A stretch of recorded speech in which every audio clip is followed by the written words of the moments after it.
போய் 2 முறுக்கு கூட திங்கல கூப்பிடுறாங்க.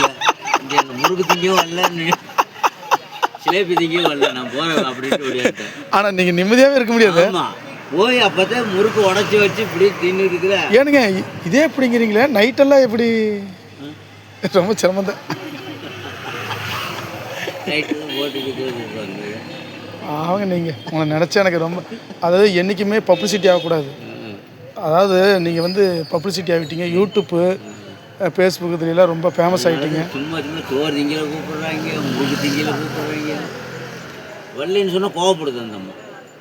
என்ன வரலைங்கிறேன், ஏங்க அந்த தடை சரியில்லை, நான் வரல அப்படிங்கிறேன். அதெல்லாம் முடியாது, நாளைக்கு வண்டி ரோட்டில் பஸ் ஸ்டாண்ட் நிறுத்த மாட்டேன் அப்படிங்கிறாங்க. பிளாக்மெயில் பண்ணுறாங்க. என்ன ஐயோ இந்த வந்துடுங்க. முறுக்கு சுட்டிங்களா வாங்கிட்டு போனீங்களா? முறுக்கு சுட்டோம் இல்லை, நான் வண்டியில் வச்சிருந்த ஒரு பாக்கெட்டு காணா. நாங்கள் முறுக்கல்ல, ஓட பார்க்குறோம். ஓலை பக்கடாவா? அந்த இளவுக்கு போயிட்டு வந்து வச்சிருந்தோமே, அதை எடுத்துகிட்டு போயிட்டீங்களாக்கு? கிழிஞ்சது.